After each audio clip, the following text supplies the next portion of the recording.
Eto, muling gumalaw na naman ng Golden State Warriors matapos kasi nilang kunin dito si Kyle Anderson ay mayroon na naman silang panibagong player na kukunin. Sino nga ba ito at paano nga ba siya makakatulong para dito sa Golden State Warriors? Tara't pag-usapan natin yan.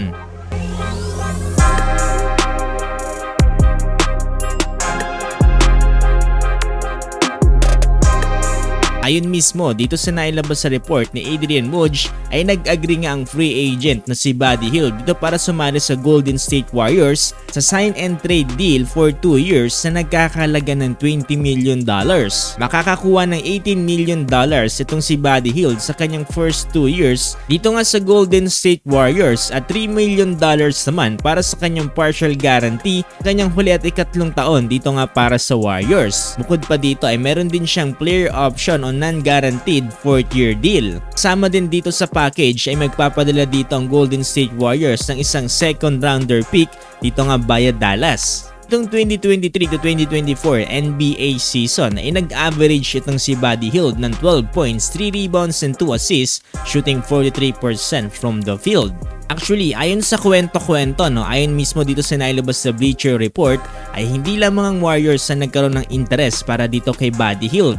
Kasama na nga dito ang Los Angeles Lakers at ang Detroit Pistons. Pero ang isa kasi talaga sa nagbabago ng desisyon dito nga ni Buddy Hield ay mismong si Coach Steve Kerr na ang tumawag sa kanya ay naman talagang napapili siya na Golden State Warriors na lamang siya maglalaro. Ngayon kasi ay nasa Valencia, Spain itong si Buddy Hield at naglalaro nga para sa Bahamian National Team. Sa totoo niyan, meron silang parehong senaryo ngayon dito para sa Gilas Pilipinas na kung saan 2 wins away na lamang para nga magkaroon ng ticket dito nga sa 2024 Paris Olympics. Ngayon siguro mayroong pinangako dito si Coach Steve Kerr kay Buddy Hield kaya naman talagang tinurn down niya yung offer dito ng Los Angeles Lakers at potential teammate nga dito na si LeBron James. Sa ngayon, nasa rebuild process pa rin ng Golden State Warriors matapos nang umalis ang kanilang veteran player na si Chris Paul at ang kanilang key player na si Klay Thompson. Actually, malayo talaga kung i-compare natin itong si Klay Thompson dito para kay Buddy Hield. Pero magiging malaking option daw ito para sa Golden State Warriors lalo na sa kanilang backup dito nga from beyond the arc.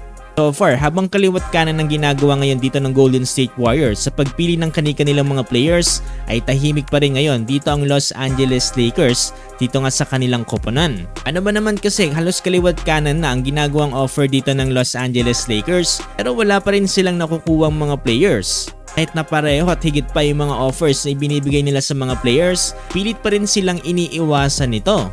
So ngayon, sure na tayo na meron ng dalawang bagong players dito para sa Golden State Warriors. Ito nga sila Kyle Anderson at ito nga si Buddy Hield. Pero kung kayong tatanungin, solid nga ba itong mga players na nakuha dito ng Golden State Warriors? O dapat humana pa sila ng mga ibang options?